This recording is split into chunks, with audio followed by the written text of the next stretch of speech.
రేవంత్ రెడ్డిపై ఫైర్ అయ్యారు జాగృతి అధ్యక్షులు కవిత.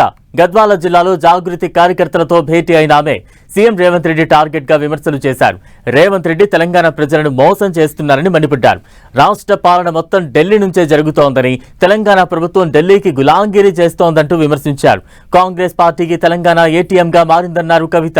అంతేకాదు సీఎం రేవంత్ రెడ్డి కేరళ టూర్ పై కూడా కవిత సెటైర్లు వేశారు.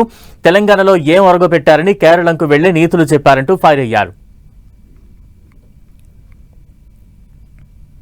కేరళ ఎన్నికలు వస్తాయి. ఆ కేరళ ఎన్నికలు వస్తే మన సీఎం గారు అక్కడికి పోయి ప్రచారం చేస్తాం.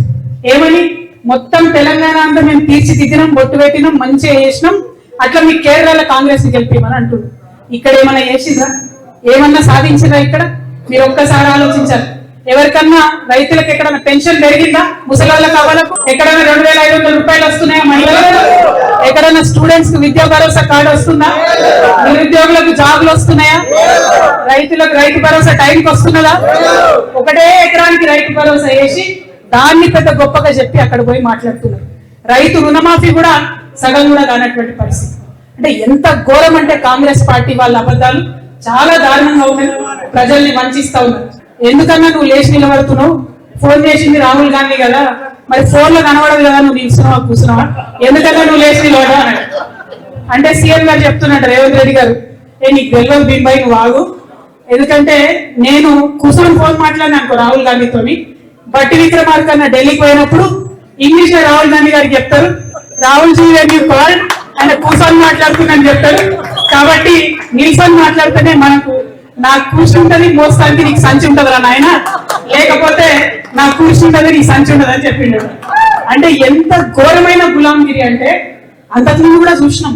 కాంగ్రెస్ పార్టీ ఉన్నప్పుడు ఎప్పుడైనా ఢిల్లీ హైకమాండ్ కింద పనిచేస్తారు. కానీ ఇప్పుడు మరీ దారుణం. ప్రతి ఒక్క రూపాయి తెలంగాణలో అక్రమంగా రియల్ ఎస్టేట్ వాళ్ళని బెదిరించి, హైడ్రా పేరుతో చెప్పి బెదిరించి, కాంట్రాక్టర్లను బెదిరించి మొత్తం డబ్బంతా కూడా కాంగ్రెస్ పార్టీకి పోతున్నది. ఇలా తెలంగాణ కాంగ్రెస్ పార్టీకి ఏటీఎం గా జరిగింది. రేపటి నాడు 25వ తారీఖు, ఏప్రిల్ 25వ తారీఖు రాసి పెట్టుకోండి, అండర్లైన్ చేసి పెట్టుకోండి. తెలంగాణ చరిత్రను మార్చబోయేటటువంటి తెలంగాణ భవిష్యత్తుని తీర్చిదిద్దబోయే తారీఖు ఆనాడు వచ్చేటటువంటి మన పార్టీ మొత్తం తెలంగాణ భవిష్యత్తును తీర్చిదిద్దుతుంది.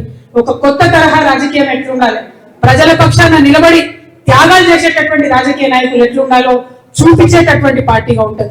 అందుకే జాగృతి ఒకటే మాట చెప్తున్నది, మేము ప్రశ్నిస్తాం, మొదలు అన్యాయం జరిగితే ప్రశ్నిస్తాం, నెక్స్ట్ పోరాడతాం, ఆఖరికి పరిష్కరిస్తాం. ప్రశ్నిస్తాం, పోరాడతాం,